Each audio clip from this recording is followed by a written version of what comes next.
কেমন আছো সবাই? আশা করি তোমরা সবাই খুব ভালো আছো, আমিও ভালো আছি। তো দেখো বন্ধুরা, আমরা যাচ্ছি একটা জায়গায় একটা জিনিস আনতে। তো দেখতে থাকো যে কি জিনিস নিয়ে আসি আমরা। তো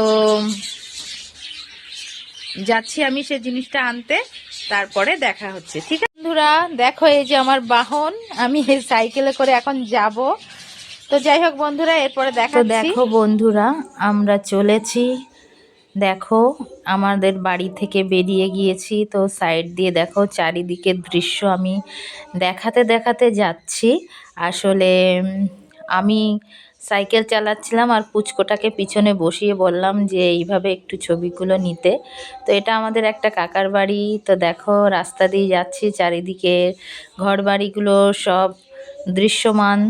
আমরা চলেছি ধীরে ধীরে। দেখো এখানে অনুষ্ঠান হয়েছিল, তার বাস এখনো আছে পড়ে।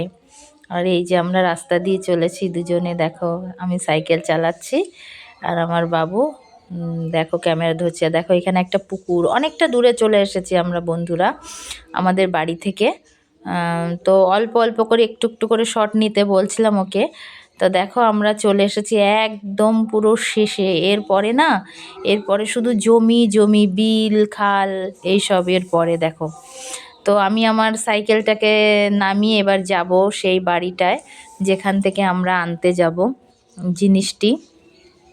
তো কি বলো তো বন্ধুরা, দেখো কি সুন্দর দেখতে লাগছে না? আমার না এসব মাঠ খুব ভালো লাগে, কিন্তু কি বলো তো সময়ের অভাবে আসতে পারি না। কিন্তু যখন কোনো দরকার হয় তখন চলে আসি, যেমন আজকে একটু দরকারে চলে আসলাম। তো দেখো এই রাস্তা দিয়ে চলেছি সেই বাড়ির পথে, একটা মাসির বাড়ি। তো সেখানে আমরা যাচ্ছি। তো বন্ধুরা কেমন লাগছে বলো? চারিপাশের দৃশ্যটা ভালো লাগছে না? দেখো মাসিমণির বাড়ি চলে এসেছি। তো দেখো এখানে এসেই সেই কাঙ্ক্ষিত জিনিসটি আমি পাবো। এই দেখো হাঁসের ডিম। হ্যাঁ বন্ধুরা, হাঁসের ডিম নিতে এসেছিলাম। কি দাম জানো তো? 25 টাকা করে জোড়া হাঁসের ডিমগুলো। তো আমরা ডিম নিয়ে নিলাম। তারপর দেখো আবার আমরা চলেছি বাড়ির পথে। তো দেখো যাওয়ার আগে একটু এই মাঠের দৃশ্যগুলো তুললাম। ছোটোবেলায় কত ঘুরেছি, কিন্তু এখন ধীরে ধীরে সব আধুনিকতার ছোঁয়া চলে এসছে। আমাদের গ্রামটা ধীরে ধীরে ছোট শহরে পরিণত হয়ে গেছে। আর তাই মাঝে মধ্যে এখানে কিছুটা দূর, কিন্তু তবুও আসা হয় না। তো দেখো বন্ধুরা, এবার আমি বাড়িতে এসে ডিম সিদ্ধ দিয়ে দেব।